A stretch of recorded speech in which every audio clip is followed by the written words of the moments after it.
A finalist here at Oklahoma State and at North Carolina State January 5th. So coming out for Oklahoma State is a guy that people have been excited to see. True freshman Brayden Thompson, Frankfort, Illinois product. He's 0-3, however, has not had a good start. He was considered one of the top 5 high school recruits in the nation last year, regardless of weight. Has had a rugged start, so we'll see how he does. And he's going against Thayne Lawrence, a senior from Lehigh, who's 2-4, and he's from Perryopolis, Pennsylvania. That would be like if you took the town of Perry over here and made it really big, it'd be Perryopolis, right? You are correct, right? You are correct. And talking a little bit about Thompson, right? True freshman out here. Now you're wrestling grown men, right? And obviously, I've seen this young man compete and seen him wrestle before, and he's obviously got the ability and skill to do it. Now it just becomes, getting out here and performing when the lights are on in this arena and or any other arena that you are in competing in this orange singlet that he's got on tonight. So and getting your confidence. Yeah. Of course, he got hurt, injured in the very first duel here, and then he took a while to recover, and then he didn't do well at Vegas. So you never know, young freshmen, sometimes it takes them a while. It takes a little bit, right? And, there's going to be some humps and bumps in the road. Obviously, when you get a little bit older, you want it to be a little bit more consistent. But, he's a true freshman wrestling 174 pounds. So, like I said, he's wrestling some men right now, and just like anybody that gets out here to compete in college, they're really not concerned on what your past resume is. They're out here to try to win this match.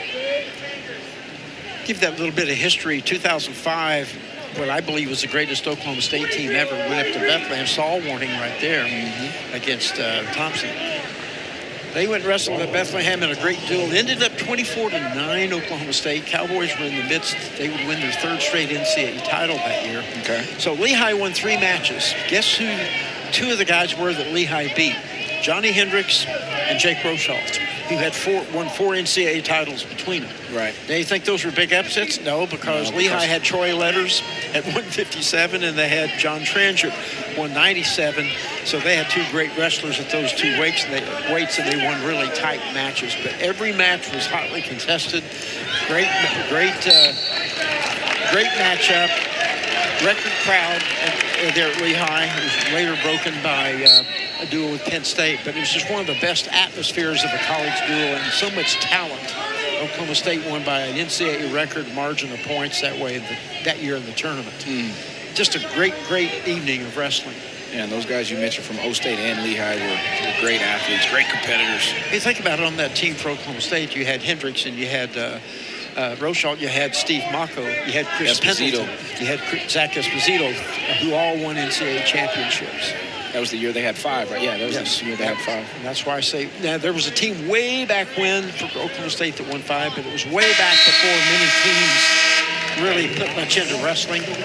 And unlimited scholarships. Oklahoma State, Oklahoma, Iowa State would have 25 or 30 wrestlers on scholarships. Not many people did that back then, so they had huge advantages. So 2nd period, no score in the 1st, and Thompson takes bottom position. To spin out and turn into him, and he faces in. Doesn't have the head cleared. That's what Thompson's got to look to just clear out. Lawrence may be trying to look, obviously keep him in that front headlock. There's his 1-point escape for Thompson. So 1-0 Thompson. No offensive points on the board yet.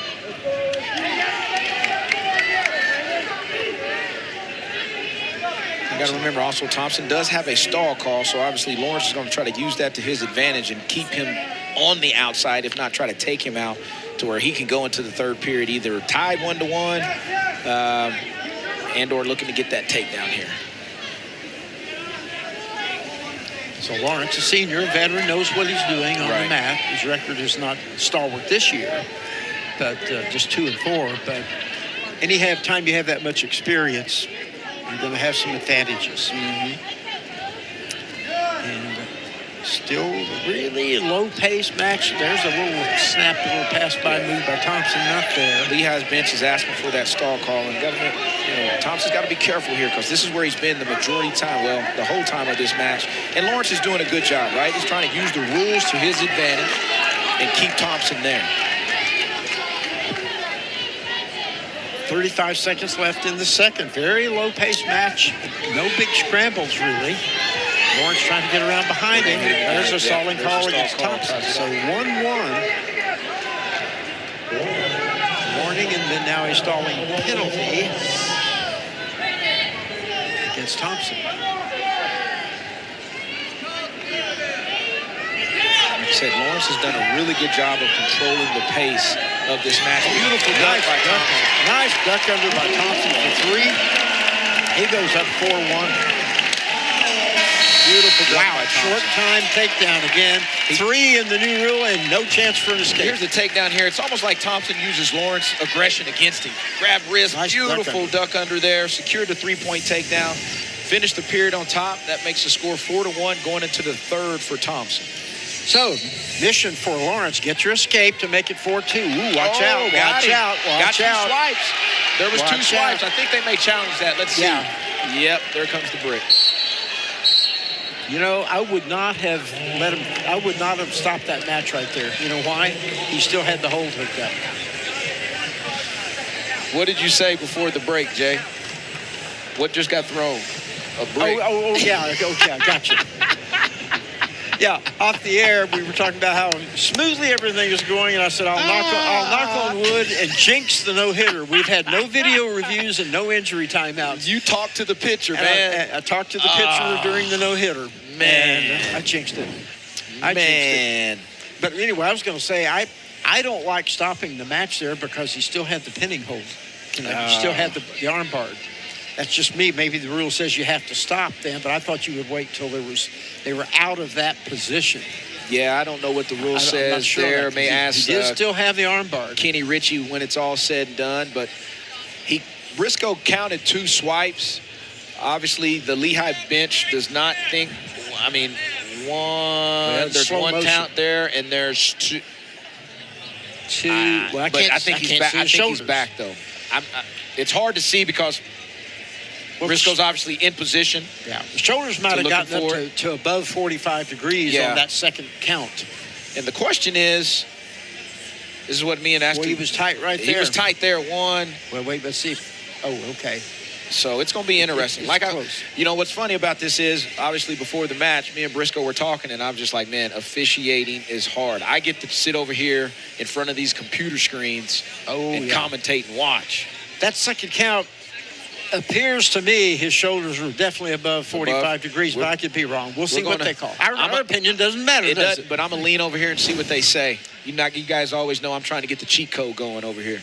We'll see if it's overturned. Okay, so our producer just said no near fall. That's the right call. I think that's the right call. I do too. That's right. And that's I love it when we get one right. Well, it's not often. It's the blind squirrel finding the acorn every now and then. Yep. I think that's the right call. Thompson's still on top. 1:45 left in the match. He was really aggressive on top. When he barred that arm and had his trouble. Thompson getting after it more on top now. Going back to that wrist and tight waist, trying to keep Lawrence on his belly. He's obviously got to be smart and cautious of these rolls that Lawrence may hit from the bottom position. I was about to say, if Lawrence just needs to get an escape, now you're at 4-3. And then you're in shot with a stalling call or a takedown or whatever, you can win this match. But Thompson did a good job on top so far. And we also got to remember, Thompson has two stall calls, right? So obviously he does not want to give another one up with 1:13 left in the third period. He's got 37 seconds of ride time as well. I'm sure Oklahoma State coaches have said, get that riding time. Make sure you lock that up. Shorten the match, lock up the riding time, and see what happens. There's that roll by Lawrence, not there. Good counter by Thompson. He was ready for it. Lawrence back to a bipod there for a little bit. Tripod now. This is where, if he gets to his feet, good job. Good far trip there on that far ankle to take him back down, eat up a little bit more clock. And now he's over a minute ride time, Jay. But now he's got to get off of this ankle, though. Yep. And there's the escape. 4-2 on the escape. 40 seconds left. Lawrence is going to try to use these rules to his advantage. Thompson needs to get away from the edge. Yeah, he's really working to get back in. Got Thompson backing up. Let's see if Thompson has a counter in him so he doesn't get hit for stalling again. Lawrence trying to keep up the pace. There's another shot and another shot. One more of those, you think Thompson would get hit again.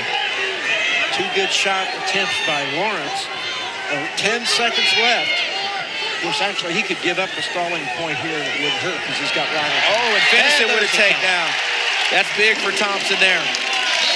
Wrestled all 7 minutes. 1:11 riding time. 8-2 the final. There's an 8-2 match that was way closer. Here's the last takedown here from Thompson. Hit that little duck under. Boom. Ends up scoring his 3 points. It'd be a good confidence builder for that young man, getting that first victory. Well, you know, after he got the takedown toward the end of the second period, it just seemed to light a fire under him on top